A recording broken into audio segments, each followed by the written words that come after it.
como seguíamos hablando nosotros, en este caso de algunas instituciones del derecho griego que ya existían como vestigio del derecho internacional, también tenemos nosotros otra de los vestigios que es la relación entre las repúblicas. Esto tenía que ver como principio internacional del derecho, las relaciones entre los estados o las relaciones entre las instituciones dentro del estado, eh, que sirve posteriormente a nosotros a lo que tiene que ver con la organización pública interna y externa de los estados, en este caso con el respeto a las instituciones dentro del mismo estado y al estado mismo respetando a las instituciones de otro estado o entre estados mismos, que posterior nosotros nos miramos en el derecho internacional ya como el respeto soberano, eh, y en este caso la independencia de los poderes del Estado en materia interna y el respeto soberano entre Estados como parte del derecho internacional público en la diplomacia.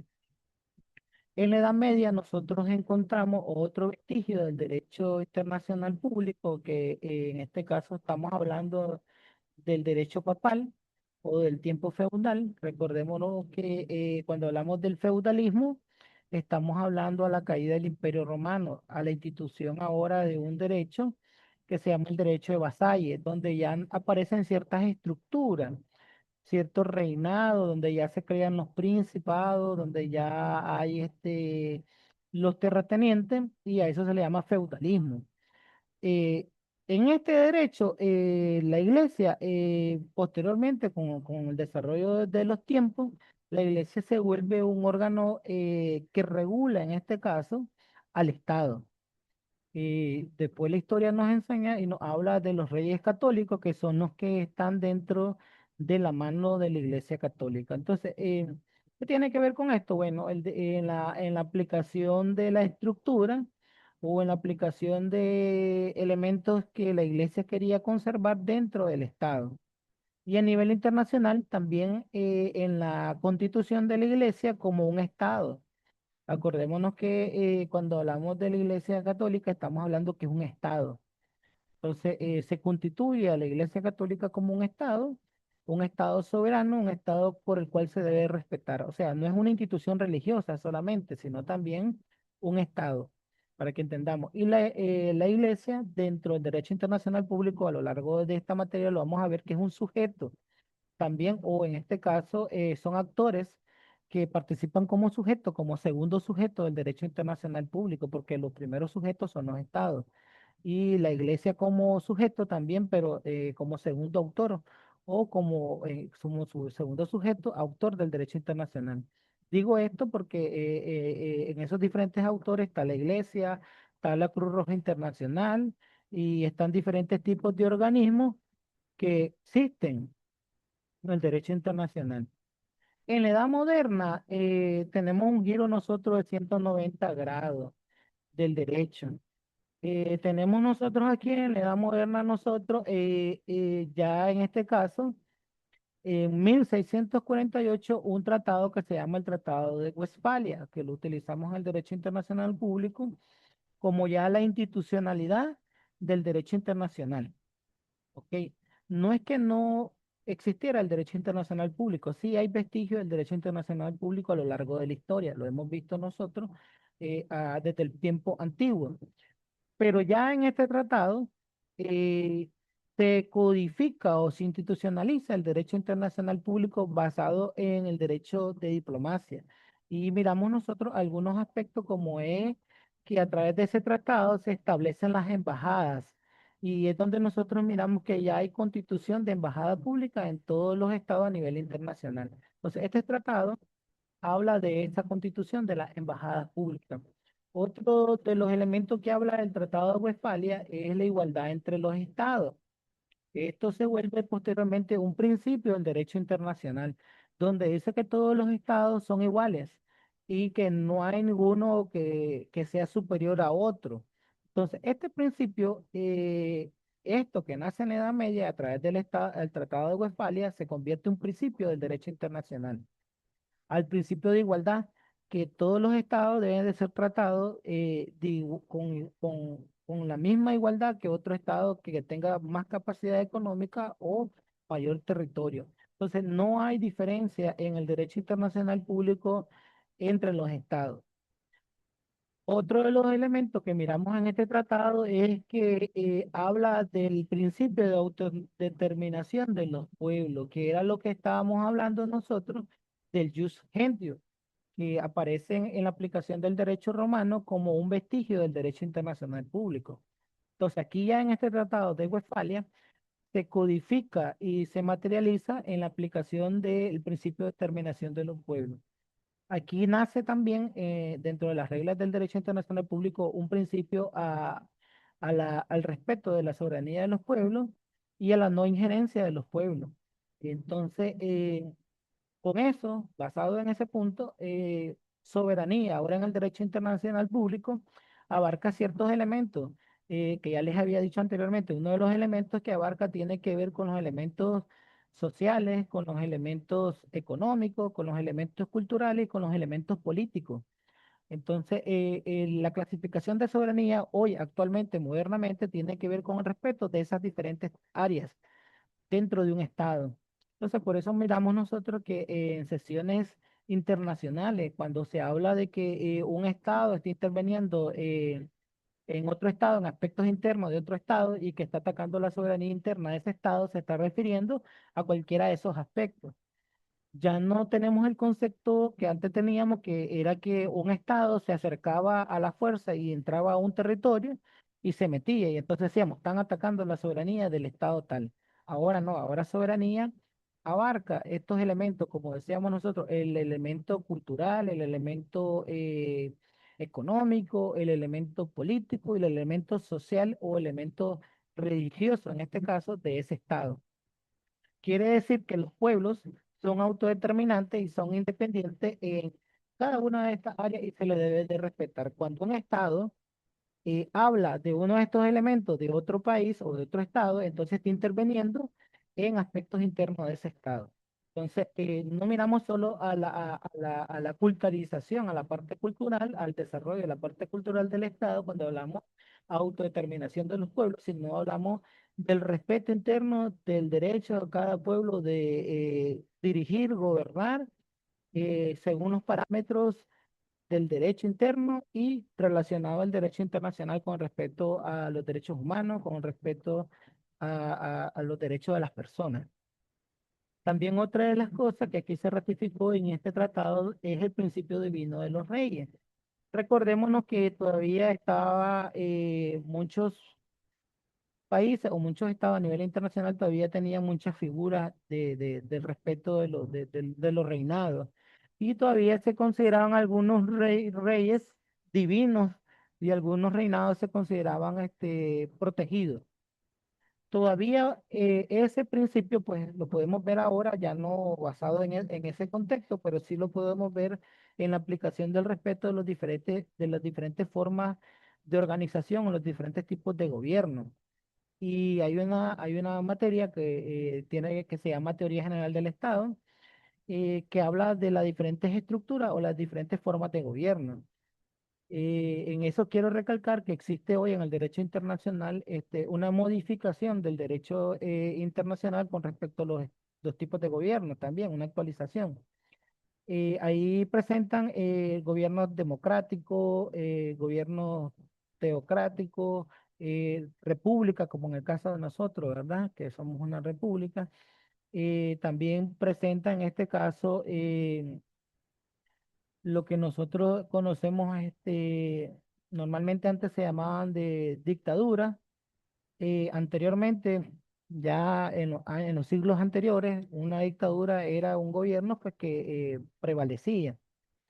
Hoy en día en el derecho internacional y en la teoría general del derecho, o la teoría general del Estado, en este caso, considera que hay diferentes tipos de forma de organizarse y una de ellas es la dictadura. Ahora la clasifica como dictadura democrática, o sea, que ya tiene un apellido distinto. Entonces, hay algunas que son consideradas dictaduras, pero son democráticas, o sea, su forma de gobernar es consecutiva, pero tiene y respeta los derechos democráticos de la gente que están dentro de su territorio y de los demás pueblos o de los demás estados que se encuentran alrededor de ese estado.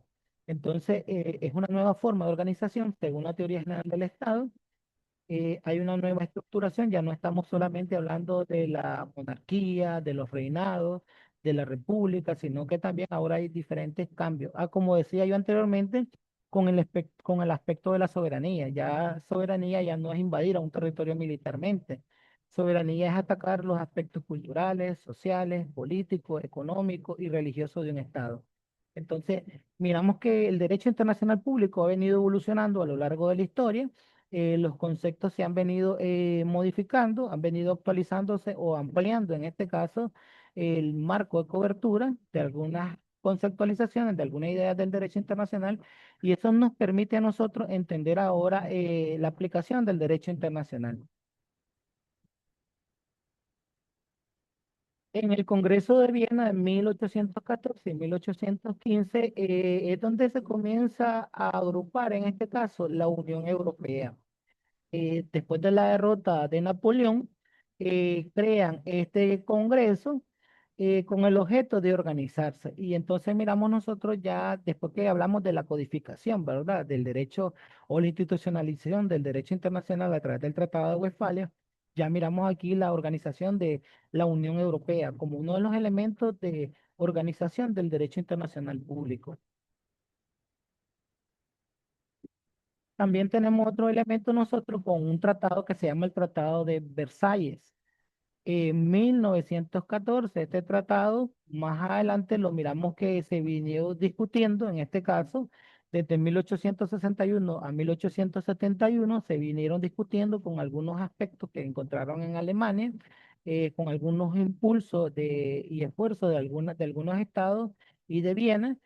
Ya se codifica en 1914 y miramos uno de los elementos que tiene que ver con el derecho aduanero. Las aduanas, sí existía el derecho mercantil, quiero aclarar. Desde la antigüedad ya había un desarrollo del derecho mercantil. Y las civilizaciones antiguas ya habían dado algunas reglas de conducta del derecho mercantil. Explico esto para aclarar a lo que quiero hablar ahora del derecho internacional en el aspecto del derecho aduanero. Eh, Desde la antigüedad, lo primero que se dio fue el trueque, el intercambio de mercancía o el intercambio de cosas de un estado a otro o de persona en persona, llamadas comerciantes. Posterior aparece un derecho que se llama el derecho del mar. Ese derecho del mar era de que en el caso de las civilizaciones antiguas, como los fenicios, eran los encargados, los fenicios eran famosos en ese contexto de llevar barcos en el mar y hacer un intercambio en el mar. Al comienzo se hacía en el mar. A eso se le llama derecho de mar o la ley mercatoria en derecho mercantil. Entonces los mercados se originaron primeramente en el mar. Se atracaban dos barcos, se unían e intercambiaban productos los dos barcos posterior. Esos mercados de mar se trasladaron en este caso al territorio físico y es ahí donde nacen las alcaldías o los mercados. Los mercados o el derecho de mercado y se crean unas figuras jurídicas internas que se le llama cónsul y entonces había ya un cónsul de mercado desde el tiempo antiguo. Entonces existían encargados diplomáticos de comercializar los productos internos y traer productos de otras naciones. Posteriormente, miramos nosotros que habían unas, digo, reglas de conducta porque se habla de codificación del derecho mercantil ya con este caso con el Código Napoleónico, ya en la segunda etapa de la Edad Media, ¿verdad? Ya hablamos de la codificación del derecho mercantil, pero antes de eso se considera de acuerdo a la historia del derecho como, en este caso, reglas de conducta o como aporte al derecho mercantil. Había una de las reglas importantes en ese contexto que todavía hoy se usa y lo miramos en la aplicación del derecho aduanero, que es la regla de la gruesa o la nueva aventura. Y esto tiene que ver con trasladar todo lo bueno o todo lo mejor de un estado a otro estado. ¿En qué consistía? Bueno, la regla decía que se debía trasladar lo más grasoso, lo más hermoso de la red. O sea, y después se trasladó a que todos los estados trasladaran lo mejor de su cultivo, lo mejor de su eh, crianza o lo mejor de su tela o lo mejor que producían al mercado. Y eso lo miramos hoy en día en la aplicación. Entonces, miramos nosotros que todo lo mejor que cultivan o que realizan los estados dentro de su territorio, lo venden, lo exportan o lo importan, en este caso, a la comunidad internacional a través de los mercados internacionales. Entonces, ya existían de manera no codificada, sí algunas reglas de conducta del derecho mercantil. Se codifica hasta con el Código Napoleónico que aparece la codificación del derecho mercantil y aparece ya codificado, ¿no? En este caso, y se habla de los tribunales de comercio. El derecho banero ya existía de manera informal. ¿Cuándo se codifica o se traslada? Bueno, a través de este tratado, pero quiero aclarar que ya había un intercambio entre los estados, ya existía un ordenamiento económico y un ordenamiento de circulación de las personas de manera desordenada, pero existía. ¿Cuándo se legaliza y se institucionaliza y se regula? Bueno, aquí, ¿a dónde aparece? ¿En qué contexto aparece? Bueno, recordemos de que cuando se da la Primera Guerra Mundial, aparece el acuerdo del oro y el carbón, que le estaba diciendo en este caso, el carbón para producir nuevo armamento, los hierros y los minerales para, en este caso, producir nuevas armas o industrializar nuevos procesos. Entonces, anterior a esto, me estoy refiriendo yo a que hace un tratado o se crea un derecho que se llama derecho comunitario. Ahí es donde nace el derecho comunitario. Y el derecho comunitario es el que le da origen a las relaciones diplomáticas a través de los tratados internacionales. Nosotros tenemos uno que es el TLC entre Nicaragua, en este caso, y los Estados Unidos. Pero cuando hablamos de TLC, no estamos hablando de esto, nada más estamos hablando, la palabra TLC significa Tratados Internacionales de Comercio.